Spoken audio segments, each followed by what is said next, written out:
Whether it's chasing the sun for a winter holiday or warming up for summer, the beach is a favourite holiday destination for many of us and our pets.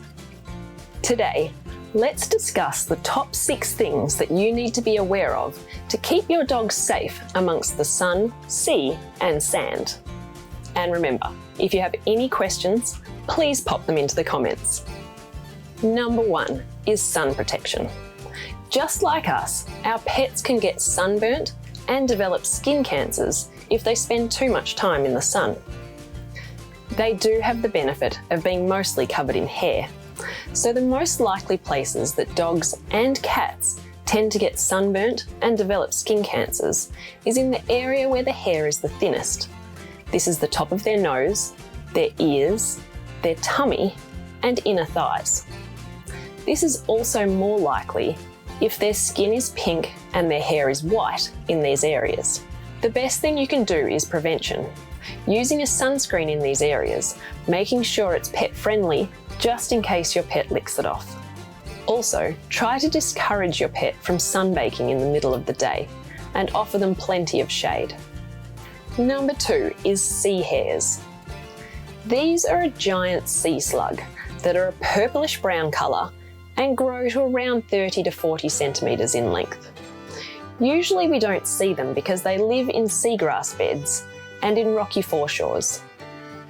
But sometimes, under certain weather conditions, they can get washed up onto beaches. This is when they prove to be a problem for our dogs. Sea hares are coated in slime and will squirt a purple dye if they're threatened.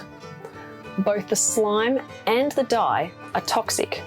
It is thought that the toxins are accumulated in the slug's body from the algae that it eats. And unfortunately, it's really toxic to dogs. Just a small lick of the slime can cause signs of toxicosis in a dog. This includes excessive drooling, vomiting, leg weakness, which can lead to tremors, seizures, and even death. If you think that your dog has licked or eaten a sea hare whilst at the beach, don't wait for signs. You need to get to a vet as soon as it is safe to do so. On the way, cleaning out your dog's mouth to remove any slime that might still be in their mouth or on their tongue. 3 is the blue-ringed octopus. These little guys are commonly found in rock pools and around coral reefs. They're only about the size of the palm of your hand. They're tiny and very cute, but also one of the most dangerous marine animals in the world. Inside their salivary glands lives a bacteria that produces a toxin called tetrodotoxin. Their bite isn't painful, but the toxin quickly spreads around the body, causing muscle paralysis. A bite in a dog might show up as dilated pupils, wobbly legs leading to floppiness and paralysis, and then paralysis of the breathing muscles, which can quickly lead to death. Treatment is possible if breathing can be maintained. So if you notice any of these signs in your dog whilst you're at the beach, please get to the closest vet as soon as it is safe to do so. Number 4 is the pufferfish. Most of us know what these guys look like. They're commonly found washed up on the beach or left on jetties where fishermen might have caught them and not put them back in the water. Pufferfish have an internal gland that creates tetrodotoxin. So this is also highly toxic to dogs if it's eaten. So if you notice your dog eating a fish at the beach that you can't identify, or it's showing signs of muscle paralysis like we talked about before, then please get to a vet as soon as it's safe to do so, because treatment is possible if we catch it in time. Number 5 is jellyfish. There are so many jellyfish out there, and some of them are more venomous than others.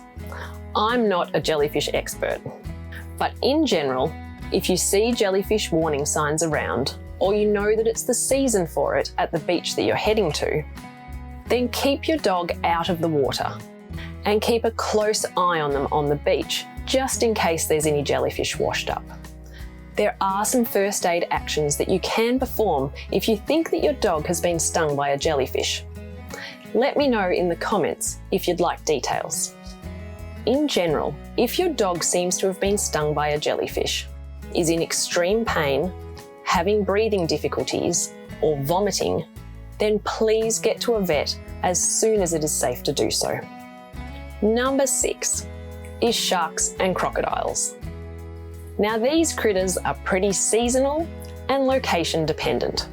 So in general, you'll know if it's going to be a risk at the beach that you're heading to. Keep an eye out for any warning signs. And here, prevention is best. So don't let your dog go swimming in high-risk areas, and ensure that they're secure and not allowed to wander from your campsite. So, in general, all of these risks are manageable. The key is in knowing which ones are at the beach that you're heading to, and only allowing your dog to roam and explore off-leash if they have good recall and will come when you call them, and they're under close supervision. Now, let's make a thread of dog-friendly beaches. Which dog-friendly beach is your favourite? Share it with us in the comments, along with any questions. Safe travels, and I'll see you next time.